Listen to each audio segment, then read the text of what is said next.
Welcome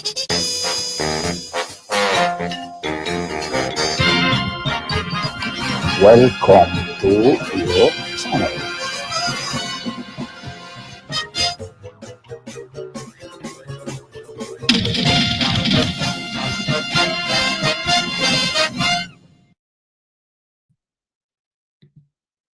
Hello guys, Cryptex here. Please let me know if my sound is good or not. Just gonna give me just 1 second, guys. Sorry for this, but okay. So can someone tell me if my sound is good or not? As you can see, this is not my usual setup. I'm in Medellin, Colombia, in my country since yesterday. It was a very long flight. So finally, I'm here in Medellin. Hello, Simon. How are you, Simon? Simon is one of the best, how can I say, of the viewers that I remember the most, because my first live, or actually not my first live, but he was the first guest in my channel. So it was cool to have Simon the other time here. And it's nice to see you here again. Can you hear me well, Simon? So again, I'm in Colombia since yesterday. Remember that the first time, or the last time I was here, I went to the cemetery of Pablo Escobar. I did a mini documentary. And this time I'm intending to do a mini documentary about him. Again, I'm gonna go to the museum of Pablo Escobar. So that's gonna be cool if you want to know a little bit about that. So yeah, you made it on time, Shay. Cool to have you here. Happy to have you here for sure. So today I'm gonna talk about not all the exhibits that were released yesterday or before yesterday.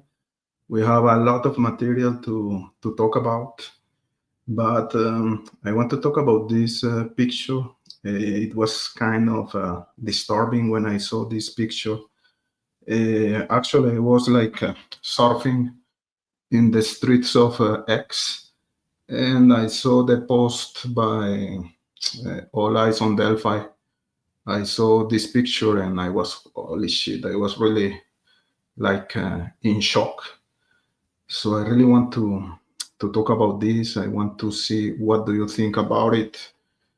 I think that if you are okay with this type of situations, for real, you have a mental problem. This type of things shouldn't happen.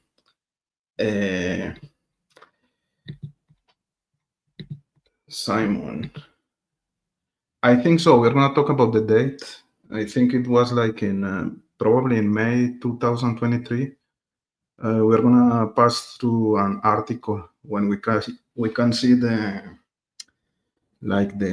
timeline about the situations between Monica Walla and Richard Allen. And at one point, she's gonna say that he saw Richard Allen hitting the wall with his head. So I guess we can do like a correlation between that statement and the date that he was allegedly hitting himself, his head against the wall.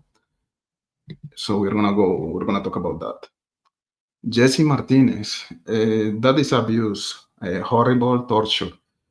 Well, this is not so different from the pictures and I'm gonna exaggerate, and some people are gonna laugh about that, but this is Guantanamo style, for real. This is horrible.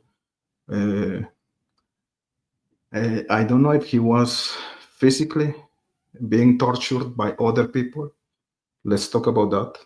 But for sure, he was, in my opinion, he was tortured psychologically, mentally. And that's why I believe that the confessions of Richard Allen are just questionable. we know that, or you know that I'm skeptical by nature. I don't buy some information so easy. There was there is already some type of uh, damage control in YouTube, in X. Some people are just fine with this picture, that this is normal, that it was just him hitting himself a wall because he was regretting what he allegedly did. So people are just fine with that.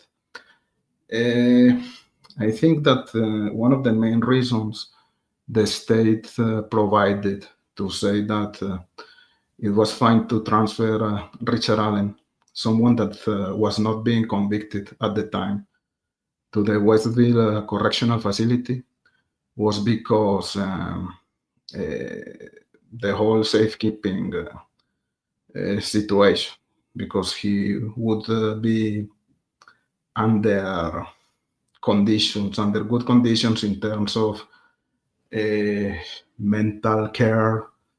I think he was in a suicide watch. So if that was the case, this situation shouldn't happen. If he was being monitored during 24 hours per day, how can you explain that they let Richard Allen commit or self-inflicting this type of injuries? It's like, if, let's say, if he was the one hitting the wall with his head, no one intervened. If he was being monitored 24 hours per day, so they just let Richard Allen to destroy a fucking wall like that. If that was the case, which I have some questions about that, and I'm gonna ask you guys, what do you think about some elements here that I find it weird. Just let me know hello to you guys. Elizabeth is here. Thank you, Elizabeth, for showing up, for being here. Shay Watson, how are you, Shay? Walla needs to be prosecuted with the rest of them. The behavior of Monica Walla, it's just it's a disgrace. It's a freaking disgrace. It's just bad. She's a disgrace of his profession, for sure. I'm sitting. Laura Dawson, how are you, Laura? Happy to have you here. Nice to have you here in the chat. Shay, who I oversight of the Geneva Convention's agreements? This needs oversight. Well, let's talk about this picture. I'm not a doctor in medicine, of course. I'm not gonna pretend that I can figure out if when I see this picture, I can conclude if this guy was being punched by other people, by, I don't know, a guard, another inmate, which I don't believe because he was in solitary confinement. But there are fishy things here. Again, I'm not a doctor in medicine. And let me know, what do you think about this guy? First of all, if he was hitting his head against a wall, I would expect to have more damage here in his forehead. If he was using his forehead to hit the wall, you know what I mean? And the only thing we can see here is a small red point. Like, seriously? Do you think that he was actually hitting a wall? Allegedly, there's a video of him doing that. So, I don't know, but I would expect to have more damage here. We can see that the picture is blurry. Maybe here there's a little bit of blue, but I would expect more damage in the forehead especially when I see what is happening here around his eyes. His eyes are just bulged or bulged. I don't know how to pronounce that word, but you can see like the inflammation in his eyes, totally blue, and it's like when someone is punched with a fist. And I don't think the walls they do have fists. So again, I'm not a doctor in medicine, but to me, it's just suspicious. It's very suspicious. Now we can see here at the right side, right side of the screen, but at the left side of the shoulders of Richard Allen, we can see like a bruise here. So if he is hitting a wall, how is gonna have this type of injury? It's just weird. I don't know, guys. I'm skeptical by nature, so I don't know. What do you think? It's just it's fishy. And again, worst case scenario. Worst case scenario. No one attacked Richard Allen. Let's say that, and that happens only because he was psychotic, because he was in an abnormal state of mind, and because of that he was hitting a wall in that way. How can you? Sorry, my mother is calling, and when she calls, when my mother calls, my internet goes off. Sorry. So I don't know if you were listening to me, but my point is, in the worst case scenario, no one attacked Richard Allen, but he was hitting the wall by himself, and he was being monitored non-stop, continuously. How so? No one stopped that situation. It's just unacceptable. You know what I mean? I say, in one situation, there are two possible scenarios. He did it by himself, or someone attacked Richard Allen. If someone attacked him, of course, this is bad, unacceptable. This is just insane. But in the other scenario, he did it by himself. The state, they they are responsible by omission. They didn't stop that situation. And the story they sold us is that Richard Allen was transferred to the Westville correctional facility to take care of himself. He was even in a suicide watch. He was being monitored 24 hours per day. The lights of his cell were turned on the whole day. So no one stopped that situation. I don't know. I don't know. And again, the injuries are fishy to me. You don't see any fracture or any situation on his nose. You are hitting a wall. You expect some type of injury in the nose, some type of injury in the mouth. So like more profound that we can see here. The whole situation in his eyes, to me, is my first reflex. Again, I'm not a doctor in medicine. I'm not an expert, but my first reflex is that he was being punched. No major damage on his forehead. So how so? He was hitting a wall, and he just have a small red point here in the forehead. It doesn't make sense, as everything here in this community. But when we expose the bullshit, people call me a whore for views and for uh, attention, let's say. It's just unacceptable, guys. Critical thinker. Hoffman said he took this screen grab from one of the camcorder videos. He was beating his head into the wall. Exactly. If that's the case, no one bothered to stop him. It's the state is responsible by omission. So And we know that he was put in the Westville correctional facility to force him to confess. It's clear as crystal. And when this type of situations happen, it's just bad.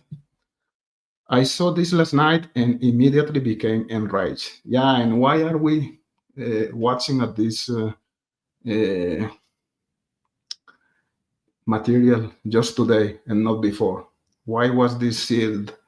And what else is sealed? What else is hidden by the state?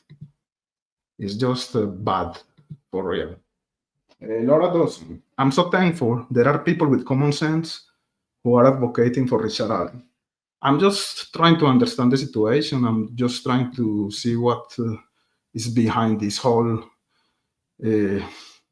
situation. Again, it's just another bad behavior from the state. It's just unacceptable. It's sad. It's sad. Even if he's guilty, let's say, for the sake of the discussion, he's guilty. He's the only one involved in this case. This type of shit shouldn't happen. We should be better than the criminals we are handling with. So again, just for the sake of the discussion, I don't think he acted alone. I think there are multiple perpetrators here, and this situation is just unacceptable. Jamie, how are you, Jamie? Happy to have you here. I agree. Nothing on his forehead, exactly. So if there's a video showing Richard Allen hitting himself against a wall, let's say that's true. Let's say, for the sake of the discussion, maybe he was not hitting the wall in a very hard way. He was just like something like that, like what's the name of the people that are like out of the world? I forgot that term. The children that are always doing like that and I like disconnected. Let's say he was doing that type of stuff, just like that. That could explain that you have a small point in your forehead, a small red point in your forehead. But what about the eyes?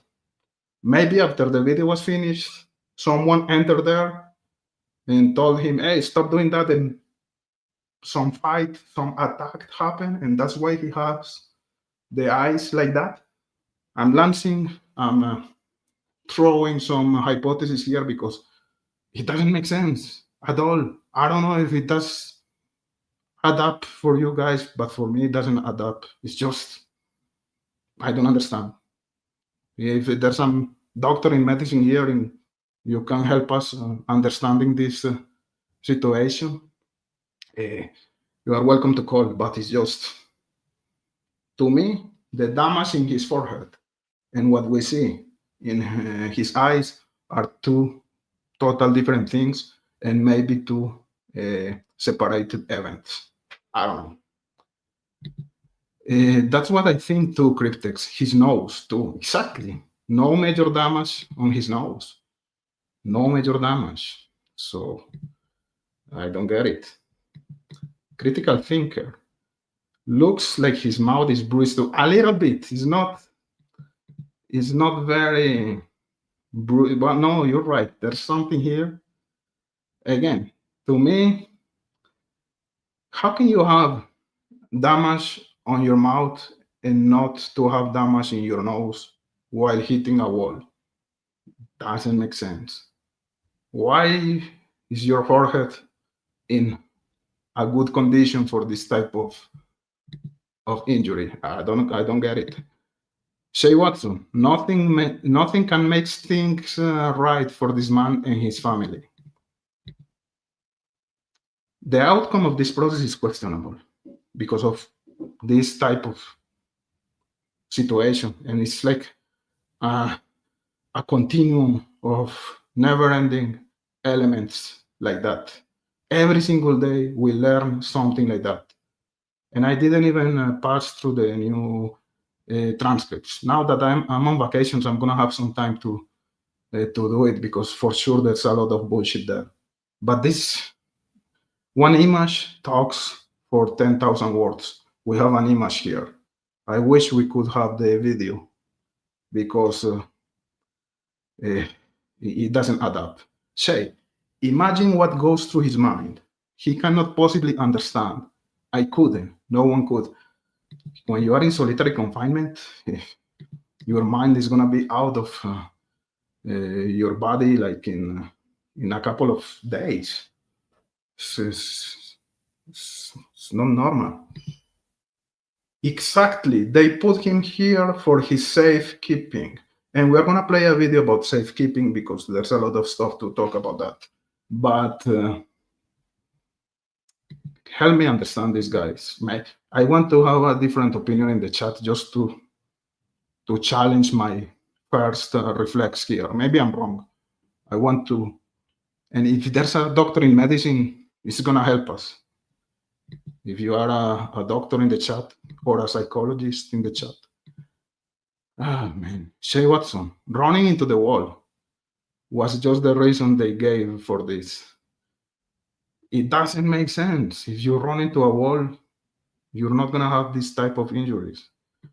Oh, man. V, I love your cryptex, although this is the last thing I want to hear about. Thank you for the love. But again, I'm very cautious about that. Today you love me, tomorrow you hate me because of some comments I make, because of some disagreement we have. So I know, guys, that we have a good chemistry, but I know how is this in YouTube. Today you love me, tomorrow you hate me, or the opposite.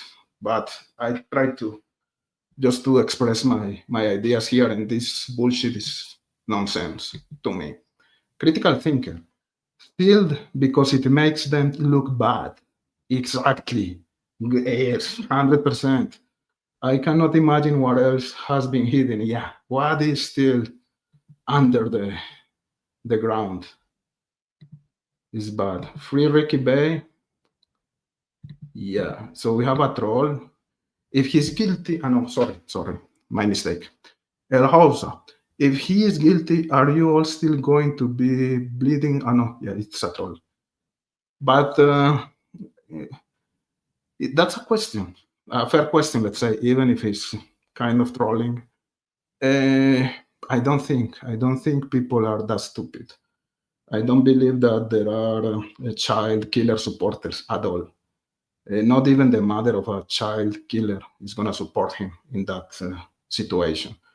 People that are questioning the elements that doesn't make sense in this case are just pointing that this guy, he didn't have a fair process, and the outcome of the process is questionable by default.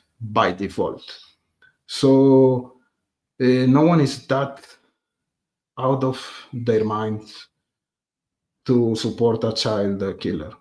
So if at one point we see the actual evidence that, in my opinion, is not yet being presented, that Richard Allen is the killer, no one is going to challenge that information.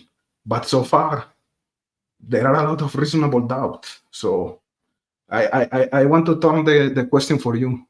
If he is innocent, are you going to change your mind? Are you?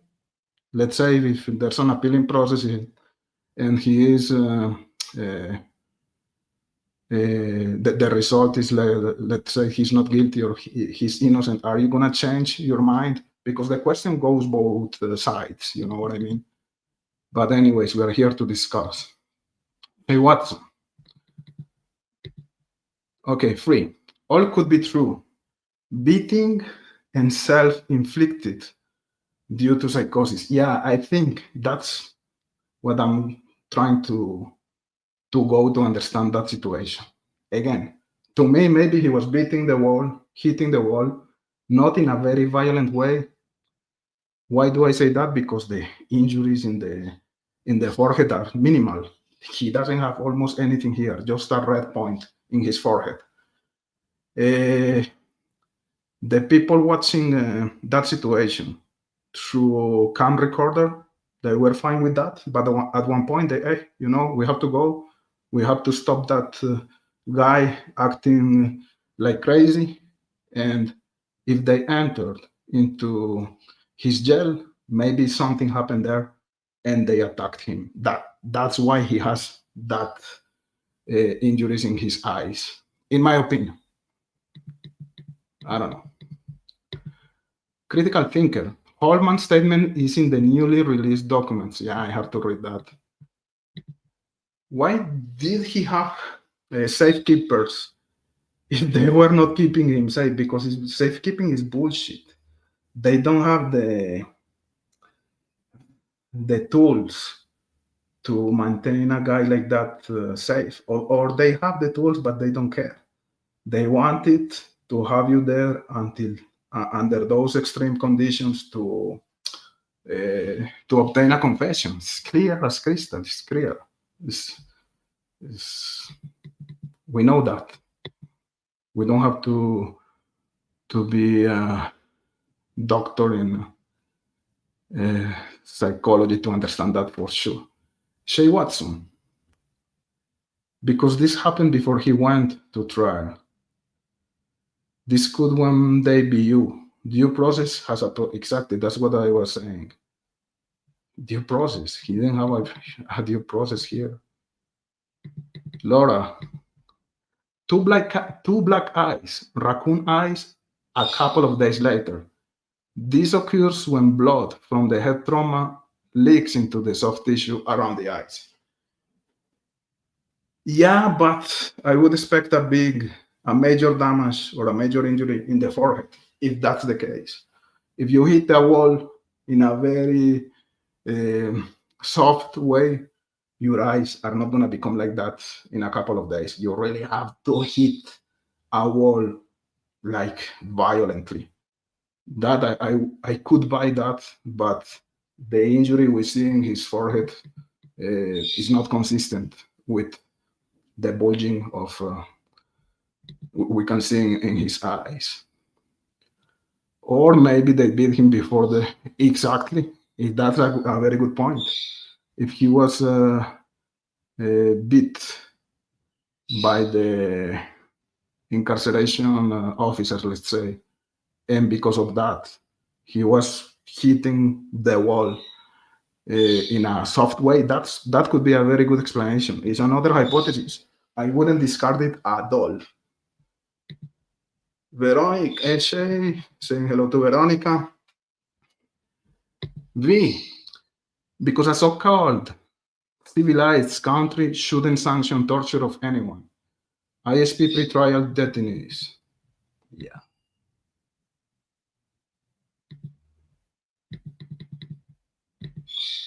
How can we protect everyone from themselves?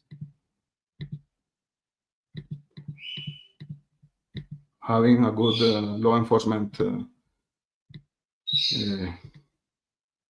officers. Law enforcement are supposed to protect the citizens, right? But we know that they are incompetent, and that in this case, they are the worst of the worst. Incompetent, corrupt. So start by that.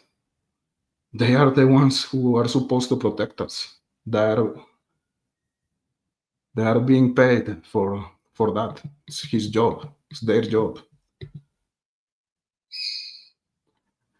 If true, they were supposed to keep him safe, even from himself, of course. Exactly. We wouldn't have bleeding heart, but we would still be fighting that his rights were violated, because that could be any of us. I believe he did ram. What do you mean ram? His head against the wall? You mean run? Okay. And would you expect a major injury in the forehead if that was the case? So it's not like you are hitting a pillow to have a red point on on your forehead. So you're hitting a solid surface. So if you run against a wall, come on. If that's your conclusion, I'm sorry, but okay, but ask reasonable questions. We can talk, of course. But you're saying that he ran into a wall and he doesn't have anything in a major injury in the forehead? I don't get it. Again, and I don't think walls do have fists. But again, health. Hit the wall is the kind of bullshit abusers tell their spouse and kids to say. When asked about the marks, yeah. And talking about marks, this is also a mark that is a result of him running against a wall. I don't know. You tell me. Jamie, we know from a trial video that he did run his head into the wall, but we don't know all that happened. Yeah, exactly. We're gonna see some timeline here soon. Exactly, 100%, 100%. Keegan Klein is having a very good time in prison. Why? We know why. Because he has a treatment that is just for people having privileges. Why? I know why. Or I think I know why. Veronica, I'm sorry, but we are past 2000. Are we having fuzzy, blurred pictures? Yeah. Good point. I lean towards he did it, but wouldn't convict on what I have so. Yeah, so you're in the same line of me. But I don't think he did it alone. Maybe he was involved. But I would vote not guilty because, in my opinion, there was no solid evidence to convict Richard Allen, and there is a lot of reasonable doubt. One thing is what I believe, and another thing is what it was presented. Critical thinker. This is a screen grab from a camcorder video that Hoffman took. Yeah. I know, but still, almost all the images are cruddy. Yeah, it's a good point. Kathy, when you are put in a dark room and never getting no light, your eyes become dark, and they are called panda eyes. Plus all the drugs they were giving to him. Yeah, that could be a contributory factor, but not the concept or the cause of what we are looking at here, in my opinion, again. Yeah, lights on 24 hours a day. You're not sleeping. You don't need to have mental issues to become crazy. And he had mental issues, we know that. So that became worse in Westville on purpose. They do it to obtain those confessions. Law enforcement. Do we know, has any Indiana news station presented this image to the public yet? I don't think so, but let's see if they're gonna do it. I was quoting Uncle Google. Okay. Uncle Google, Uncle ChatGPT, Uncle Grok. We have a lot of uncles here, and sometimes the uncles, they don't have the same opinion. ChatGPT tells you something, Grok tells you something different, so you have to try to make sense of the information you are obtaining. And that happens also in your own life. A doctor tells you you're gonna die in 6 months. You go see another doctor. Oh, no, you're perfectly fine. So it is what it is. Shay Watson, I don't think so. Maybe a bunch of tips should be sent to them. I feel we have gotten soft on crime pedos get of light, and society makes excuses for their behavior. sometimes the wrong person is accused, but 99% of the time the system works. Well, it didn't work with Keegan Klein. He was free from 3 years. So the system is a failure. How can you say that the system works? System doesn't work at all. They knew that Keegan Klein was catfishing young people. And who else? What other things he made to them? And he was free for 3 years. How cool is that? How good is your system? Can you explain that? Because I don't know. Oh, I have to show you it's not my pet, is my sister's one. It's so cute. There are two. I'm gonna do a video. I'm in the house of my sister, so yeah, I'm gonna show you guys later. He's so beautiful. Or she, I don't know if he's a she or a he. Okay, they had him on video in a brightly light room 24/7 with guards posted right outside his cell. Figure it out. Yeah, exactly. Okay, I'm gonna come to the chat soon. I'm gonna play. Give me 1 second, guys, here.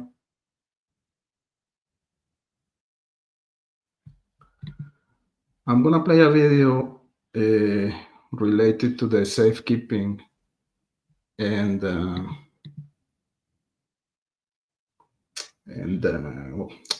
just I'm distracted with a comment here, but I'm gonna come back soon. It's a video about 6 minutes. It was made like 7 years ago, at the time when the safekeeping law was like implemented. And I like the things this girl is gonna say about that. Some of the things she says I don't agree with, but I think it's important for the discussion and for the subject we are presenting today. So let's listen to this clip, guys. Hello, everyone. Welcome to Open Line. Really important show tonight. We're talking about safekeepers in Tennessee. Who are they, and why are they in solitary confinement in Tennessee prisons? There was an article that was just published in the Tennessean about this. It is changing state law, and it shed. Of course, it's Tennessee. It's not Indiana, but you understand that the principle, the concept is the same, right? Light on something that really needed to have light shed on it. I'm happy to have with me Allie Winters, TSU professor, but really you come to this because former mental health provider for Tennessee Prison for Women. Mm-hmm. So you were there at Tennessee Prison for Women. Yes. You saw safekeepers. And I want to mention before we get into our discussion, we are streaming this first portion, at least live, on our Facebook page. So you can post comments there, call in a moment. But tell us, what are safekeepers? What are we talking about here? That's an extremely good question and a difficult one to answer. Safekeepers come from a pool of people that have been charged with a crime, but they haven't been convicted. Most of them haven't even been to trial. And so, of course, the same situation of Richard Allen, right? They, for whatever reason, develop some sort of medical condition or mental health condition where the jails can't provide for. So they are sent into the state system. And when they come into the state system, they're automatically routed into solitary confinement.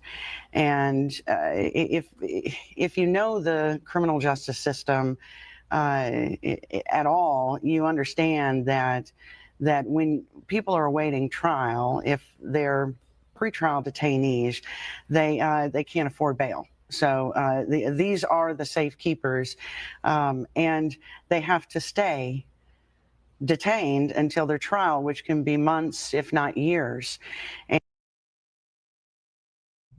So this is just bad. You can stay under solitary confinement for months, for years. This is like the perfect tool for law enforcement to obtain false convictions. If I'm put under solitary confinement, I'm gonna confess about killing someone in a couple of days, even if it's not true.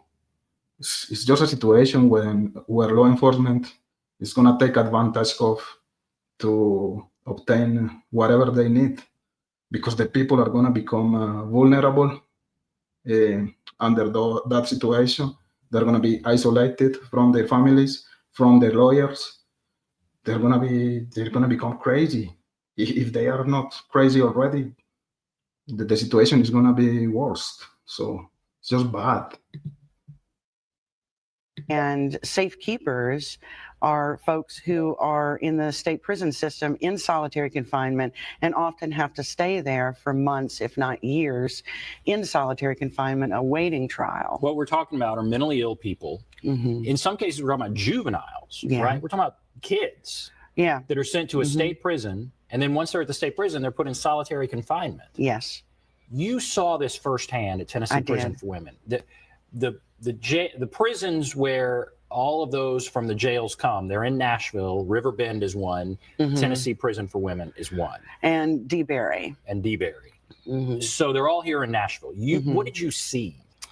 I worked in the solitary confinement unit at Tennessee Prison for Women, and that's where they house safekeepers. And they would come in and automatically be placed in maximum security. And that means that they're locked down 23 hours a day. And if they're lucky, they get out an hour. Over the weekends, they don't get out at all. And they just got stuck there.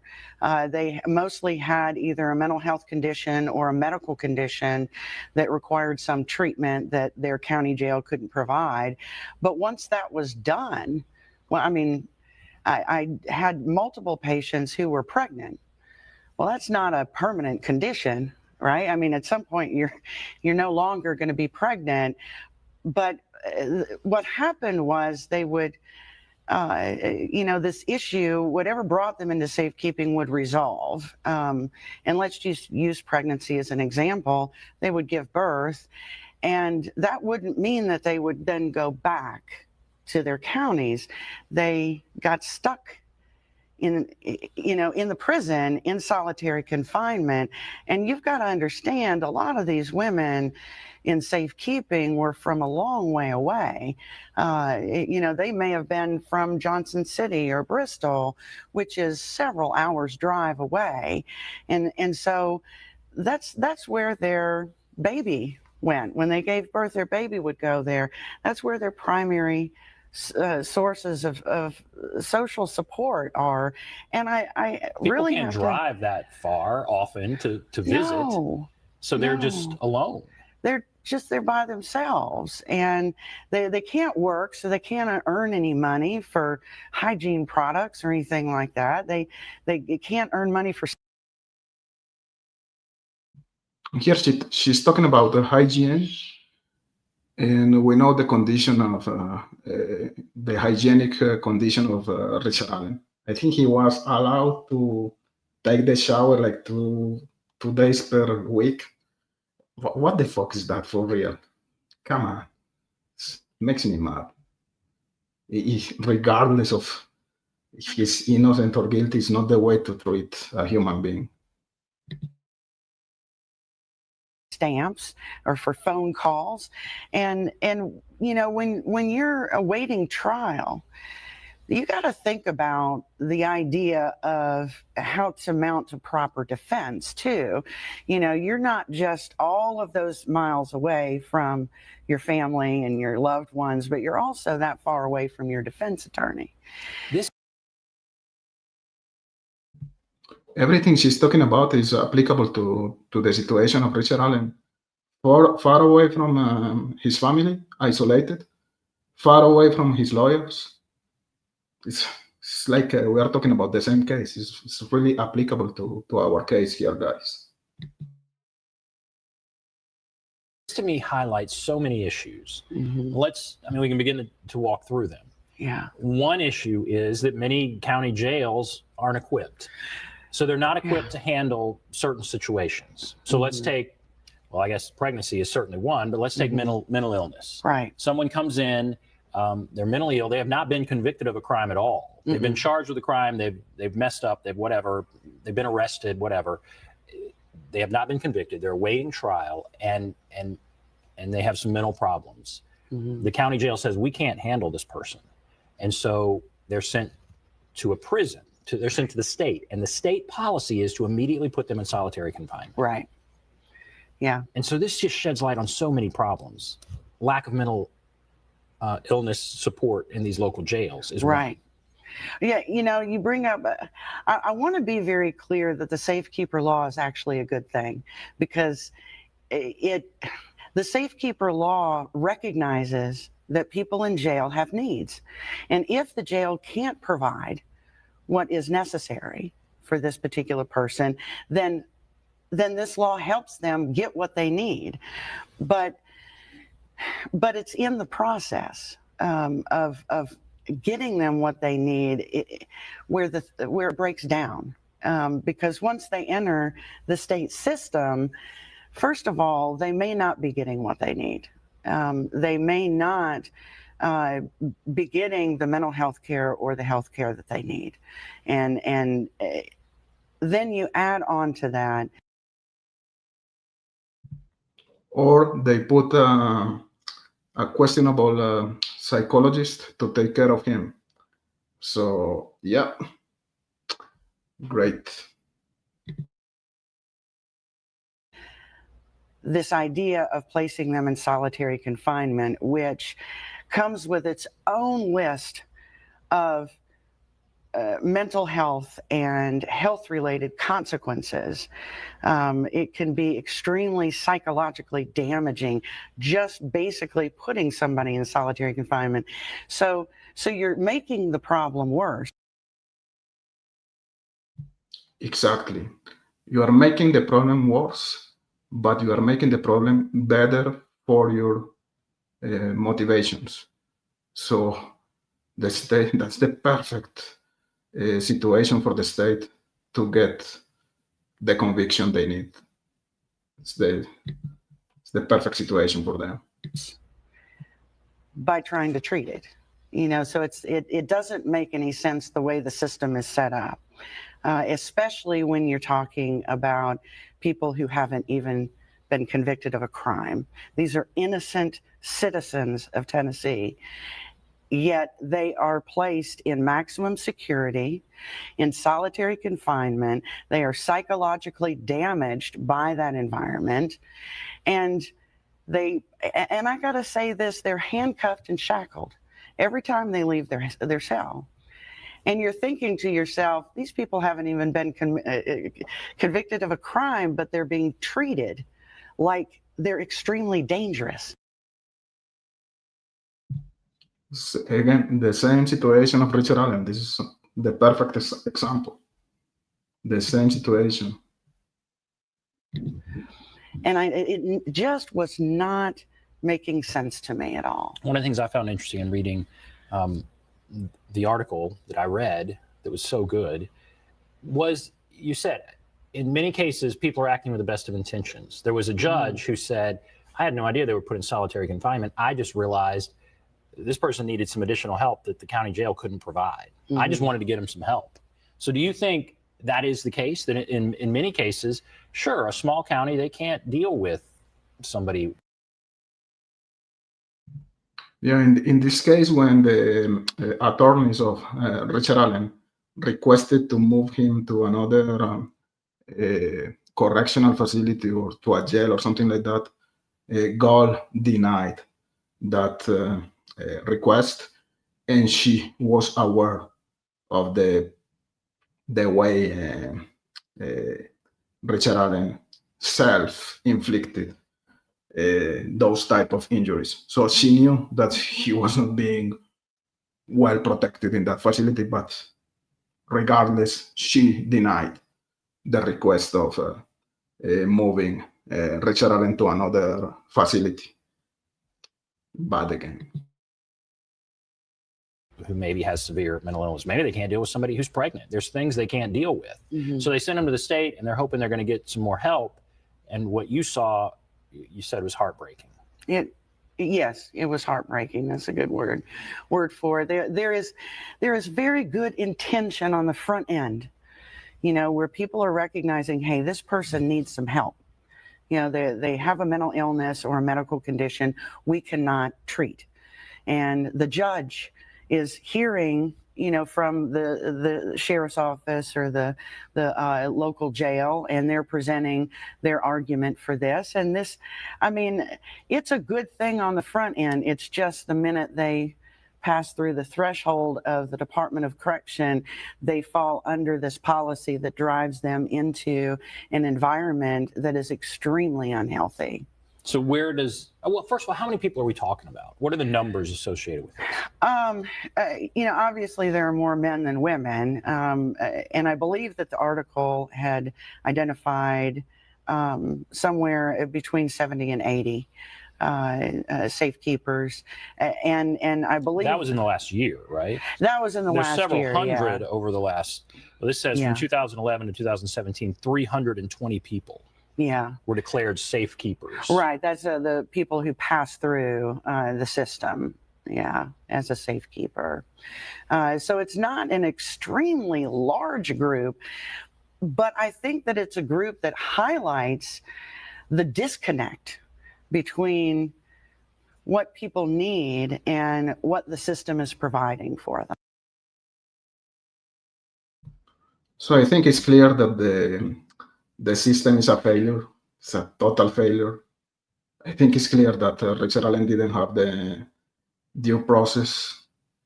And when you don't have a due process, the result of that process is questionable. It's just bad. The system is a failure. Even if some people say, we have the best, but you guys in America, we have the best system ever. It's a failure. Our case is the perfect example. What a failure. What an incompetent people here in this case. How can you explain that Jerry Ball, he had the information of Richard Allen 2 or 3 days after the commission of the murders, and we have to believe in the miraculous lost tip narrative? So he was aware of that situation since the beginning of the case. What is going on behind that?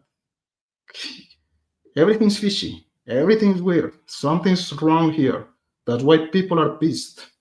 So don't try to sell the story that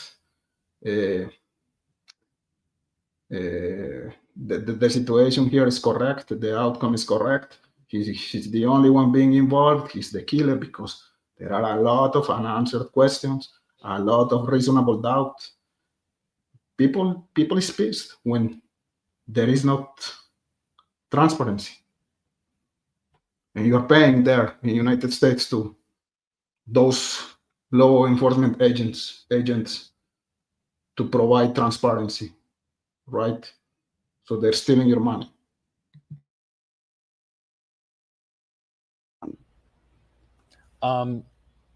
What needs to happen?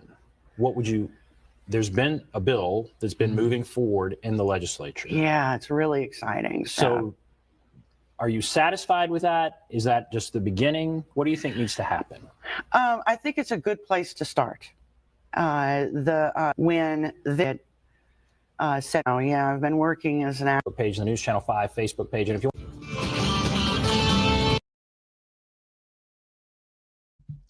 So I'm going to stop with that video here. I think we heard the most relevant information. Everything that she was talking about is totally applicable to the Richard Allen's case. And again, in my opinion, he was put in Westville by law enforcement to be able to get those convictions, because without the those confessions, because without the confessions, there's no way a juror would vote guilty. They needed the confessions of Richard Allen to convict him. And that's why they put him in Westville. 100%. Clear as crystal. So let's come back to this shocking picture again. A picture that doesn't make sense at all. Someone hitting a wall with his head and having this type of injuries in his eyes. So you can see the condition of his eyes, a very bad condition, but when you see the forehead, there's no major damage. A small mini red point here that could be even a grain. Maybe he had a grain, and when he hit the wall, the grain exploded. So I don't get it. No major damage in the forehead, no major damage in the nose. I'm not sure about the mouth, but the injuries in the forehead, in the nose are minimal, and you have this situation in your eyes. To me, someone punched, likely this guy, before or after the event of him hitting the wall. That's what I think. And that made me think about the Fight Club. So let's put a little bit of spice here, and let's play the scene where Tyler Durden is hitting himself in the Fight Club movie. So right there we have Richard Allen hitting himself in Westville. The same situation. The only way to explain that he has those type of injuries, blues, bulging in his eyes is that someone punched him, someone hit Richard Allen, or he hit himself, like we see here in the Fight Club. Which one is more likely? Some correctional guard punching him, punishing him, or Richard Allen hitting himself? That question is for you guys. You let me know in the comment section. So let me go to the chat for a while. I think I lost a lot of. Hey, Eve is here. How are you, Eve? Hey, again, I want to congratulate again Eve, because if you remember well, when we did the show together here, she told us in 2 weeks a major outcome is gonna happen in the microphone case, and she gave us the exact date when that arrest was supposed to happen, and that happened on October the 30th. So congratulations again for Eve. I'm gonna dive in that case with the help of Eve. She's a subject matter expert, so I'm really interested in that crime. I think it's a crime, right? I think the guy is dead. Let's see. I'm just trying to understand the information in that case, but she's an expert and she's helping me to understand better. Isabel, people are cruel just for the fun of it. They are.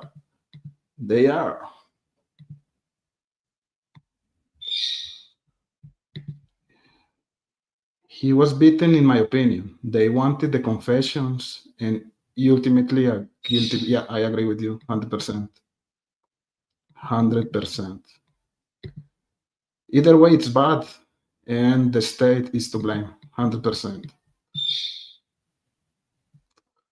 Let me go here.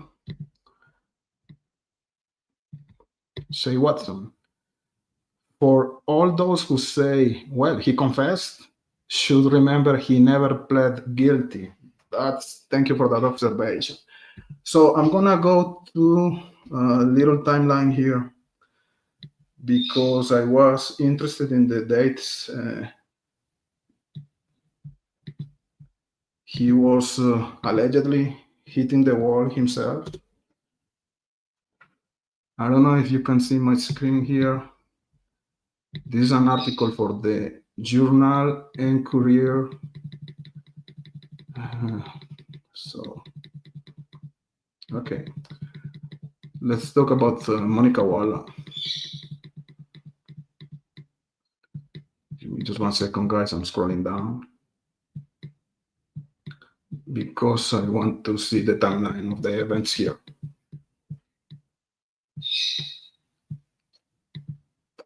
So, when, and please guys correct me if this information is not accurate. I think it's the good information, but just in case. So, according to Monica Walla, the confession when Richard Allen told her all those details about the crime scene was made during a session on May 3rd, 2023. So he gave specific details about the crime, about he cutting the throats of the girls, putting branches over their bodies, going to his parents' house that morning, coming back home to grab a jacket, going to the trail where he saw Abby and Libby and ordered them to go down the hill. And I think in this confession is also where we have the wine van, the Blood Weber's van statement also. So that was in May. Before that, on April, okay, this is the date I wanted to. So she said that in April 10, 2023, she saw Richard Allen sitting in his cell with his back against the wall, naked and raising his arms while talking to himself. Walla wrote her report. Papers, likely pages from court documents, were strewn all this cell. Walla saw Allen clapping and banging on something in his cell. The following day, she wrote that he defecated himself and was consuming his feces. So he was already clapping and banging stuff 1 month before the confession about the van, right? At this point, prison officials ordered Allen to be watched constantly. Walla testified. By mid-April, Allen had been medicated and he seemed to be doing better. But on April 17, Walla found Allen in his cell with his hand raised and his eyes closed. When Dinner, the prosecutor, asked if he was suffering from psychosis, Walla said possibly, but added that she needed more information to be sure. On April 28, Walla again found Allen in his cell naked. He said he needed to shower first before he could talk. When Walla asked why he hadn't showered, he said, because I'm selfish. I have the information that he was allowed to take a shower 2 days per week, so I don't know. Okay. On July 26, 2023, Walla reported that Allen's eyes were bulging, although she said she didn't know why. Okay, interesting that she didn't know why. You are supposed to be his psychologist, and if you don't know why he had injuries in his eyes, great. The bizarre behavior began shortly after Allen received discovery material from his attorneys. Walla said, and it's possible his conduct was in response to what he read in those documents. She added that Allen had little to no sleep since the beginning of April. Walla, though, said she believes Allen was feigning much of his behavior to get a visit from his wife and to be transferred to another facility. So if he was faking his mental condition, if he was faking it, why did you put him under Haldol? You don't administrate Haldol to someone that is faking a mental condition. So it doesn't make sense. Okay? During a lengthy cross-examination, defense attorney Bradley Rossi noted the conditions of Allen's incarceration at Westville. He was kept in solitary confinement in a small cell where lights were never turned off and a video camera was monitoring him constantly. So again, if there was a video camera monitoring Richard Allen constantly and they saw him hitting a wall with his head, why they didn't do anything about that if that was the case? So the state is responsible by omission. Walla no longer works at Westville. Seriously? Just give me 1 second, guys, because I saw something about Richard Allen hitting the wall, and I want to talk about that.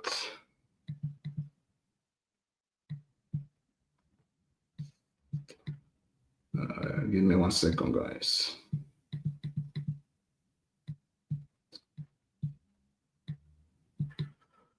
There's a lot of announces here. But anyways, that was I think the relevant information was there. And okay, let me come back to the chat for a while.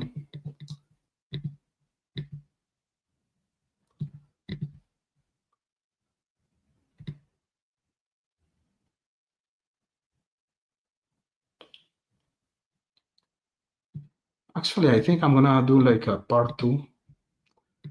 I'm gonna do a part 2 about this. I think there's a lot of stuff there, and I want to read properly your comments, guys. Before ending this this live, I want to say hello to all of you. Please hit the like, guys. There are 64 people here, so I expect 65 likes. Thank you, Quietly Concerned. Thank you, Shay Watson. Thank you, Sleuth Investigates. Thank you, True Crime with Eve, of course. Belly May, Ambi, True Crime with Eve. Guys, expect the new series about Michael Fawn. Michael Fawn is the pronunciation, right? Case. Also, I'm gonna do like maybe every 2 weeks True Crime and Chess with HCC. So we're gonna play chess, and at the same time we're gonna talk about true crime. This weekend we are gonna do the West Memphis 3. So if you like chess and if you like different formats, stay tuned. Isabel Park, nice to have you here. Mr. P, Crimson and Clover. Every time I read your name, I think about John Jett, Crimson and Clover. I love that song. Anyways, a lot of people tonight. Happy to have you here. She Boogies. All of you guys, thank you so much. Stay in touch, please. If you are watching the replay, let your comments in the comment section. And stay tuned for a part 2, maybe tonight or maybe after tomorrow. Okay, not after tomorrow, tomorrow. So thank you guys. See you. You know what? Before leaving, let me play again the intro just for fun. But yeah, see you maybe tomorrow or tonight. Why not? What do you think? Tonight is going to be a good time.